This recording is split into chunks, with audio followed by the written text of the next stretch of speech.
Welcome to the debate. Today, we're examining the legislative process behind Japan's GX Decarbonization Power Source Law. This law has, fundamentally reformed how nuclear reactors are regulated, moving away from fixed operational limits and, in doing so, sparking some profound institutional controversy. It certainly has, and the controversy, really, it doesn't center on the goal of decarbonization itself. I think that's widely supported.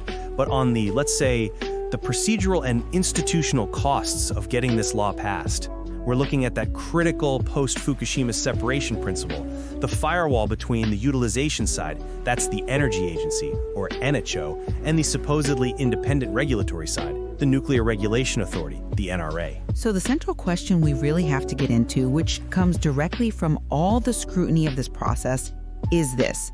Did the administrative methods and the decision-making that we saw, characterized by this opaque interagency coordination and a really contested use of majority rule, did it fatally compromise the independence and transparency that was intended for nuclear regulation? I would argue it did. I maintain that the procedural opacity, the administrative evasion, and the, frankly, severe breakdown of internal consensus fatally undermined regulatory independence and, by extension, democratic accountability. The process itself was fundamentally flawed. And I'll be arguing that the measures taken were, in fact, necessary administrative and legal realignments. They were justifiable responses to institutional demands. And crucially, they resulted in a jurisdictional clarification that actually established a demonstrably more rigorous technical safety regime for aging reactors. My position really begins with legal necessity. The entire push to relocate these operational limits was actually triggered by the NRE itself. If you go back to 2020, the NRE concluded that the existing 40-year limit on a reactor's operation wasn't fundamentally a safety requirement. It was more of a policy or utilization matter, an essentially arbitrary political limit. So to genuinely uphold that separation firewall, that policy-based rule had to be legally moved from the regulatory statute, the Reactor Regulation Law, over to the utilization statute, the Electric Utilities Law, which is NHO's jurisdiction. This legal overhaul was essential not just for energy stability, but also to meet the broader decarbonization goals of the GX policy. The most important result, though, is that the new regulatory framework is inherently stricter. It mandates rigorous, frequent technical evaluations, specifically every 10 years after a reactor hits 30 years of operation, through what they're calling the long-term facility management plan. This ensures that technical safety, not some arbitrary date on a calendar, is the overriding priority. I come at this from a completely different angle. While moving to a technical-based evaluation sounds great in theory, the integrity of the whole process was compromised from the very start by a culture of, frankly, administrative evasion and secrecy. The creation of the law became a black box. When the Diet started pressing for detailed documentation of the interagency discussions, especially between NHO and the NHO staff gave this alarming justification for why there were no records. They dismissed these critical talks as mere mental exercises or unripe ideas, explicitly denying they qualified as formal administrative documents. Now, this fundamentally violates public records principles, and it suggests a deliberate attempt to shield the whole process from scrutiny. And even more damaging, it was revealed that the utilization side, NHO, had actively drafted the amendment image for the Reactor Regulation Law, which is strictly the NRA's legal turf, and then presented it to the regulation side. This is a severe, textbook breach of that separation principle.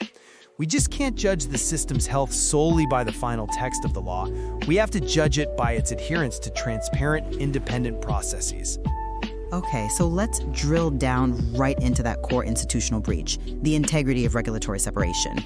Your defense of this as just necessary technical coordination really can't stand when the utilization agency, NHO, is essentially usurping the regulation agency's legislative role.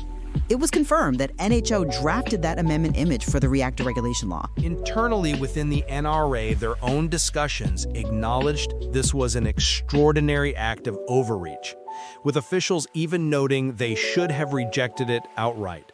This demonstrates, I think pretty conclusively, that the promotion side was actively steering the regulatory framework And that is precisely the line that should never have been crossed after the lessons of 2011. That is a powerful charge, I grant you. And the optics surrounding NHO's involvement are undeniably terrible. However, I think framing it as utilization steering regulation misses a crucial operational reality. This early drafting effort by NHO was presented as reference information only. Its functional purpose was just to facilitate the technically clean transfer of that policy rule, the 40-year limit, to the Electric Utilities Law, which, again, was their mandate. The essential point, which I think preserves the spirit of separation, is that the NRA leadership consistently asserted that NHO did not influence the core safety standards themselves. A key NRA official even confirmed that they later told NHO, look, changes to the reactor regulation law are our sole jurisdiction, you need to step back.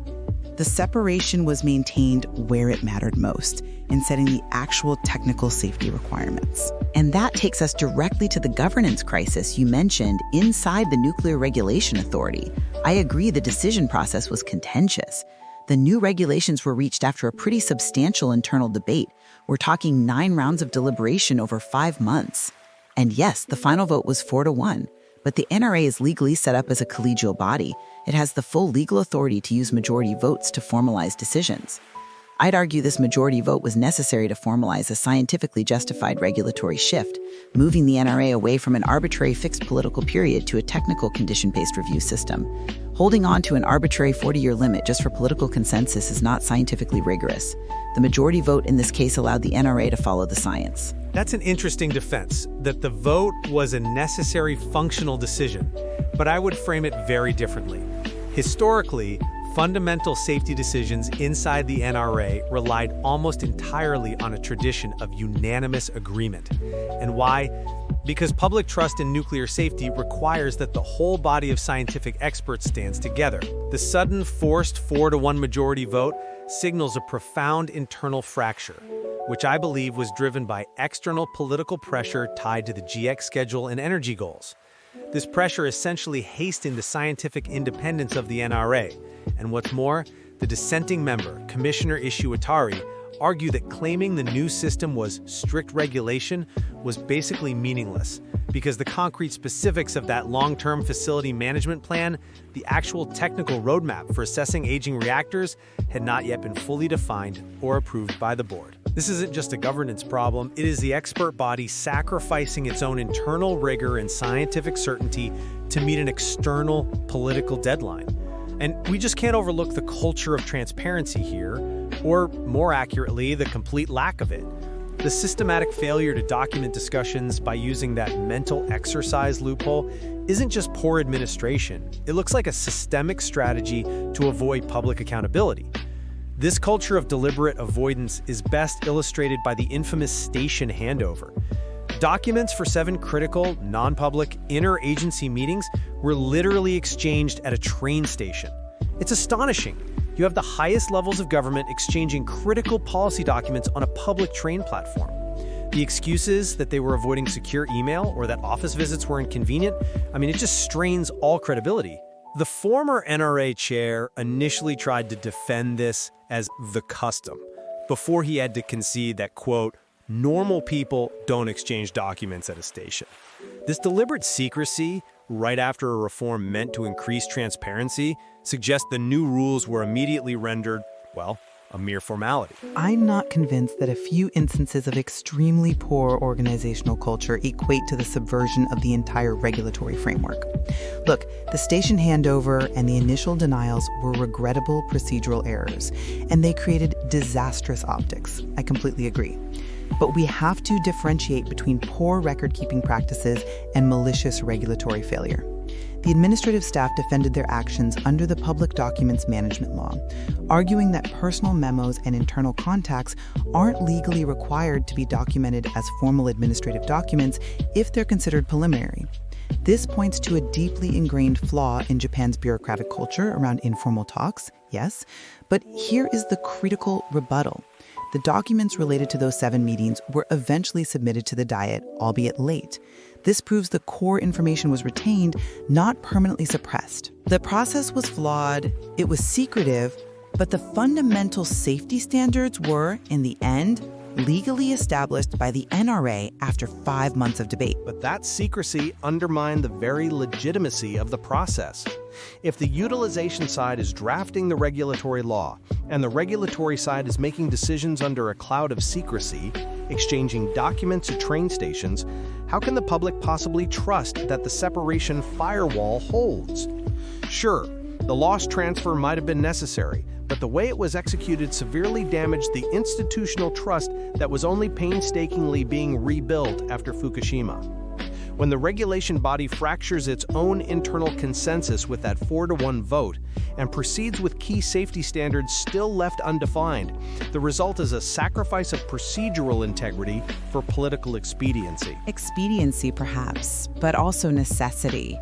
When you're facing an urgent energy shortage and critical decarbonization targets, legal and institutional realignment has to proceed. And we can't forget the positive outcomes. Replacing that arbitrary 40-year political limit with the long-term facility management plan, which requires a comprehensive technical assessment every decade after 30 years, moves us toward a regime based on verifiable material conditions, not historical assumptions.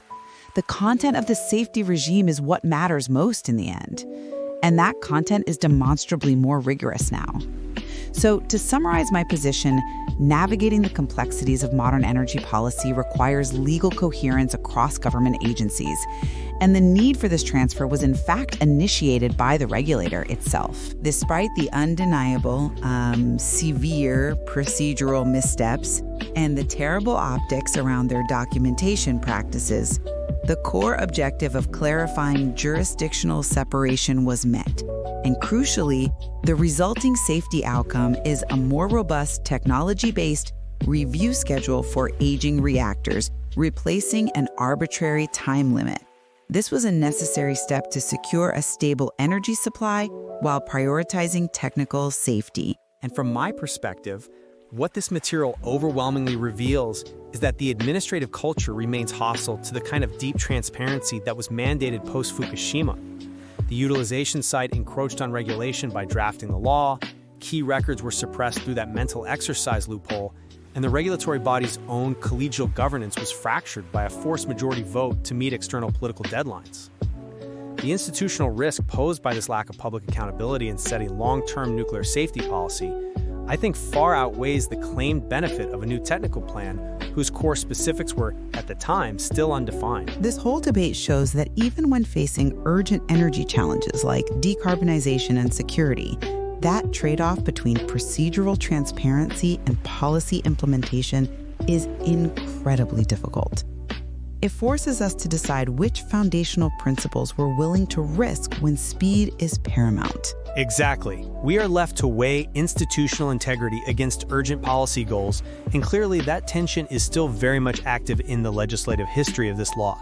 There is certainly more to explore in how this new regulatory culture actually takes hold.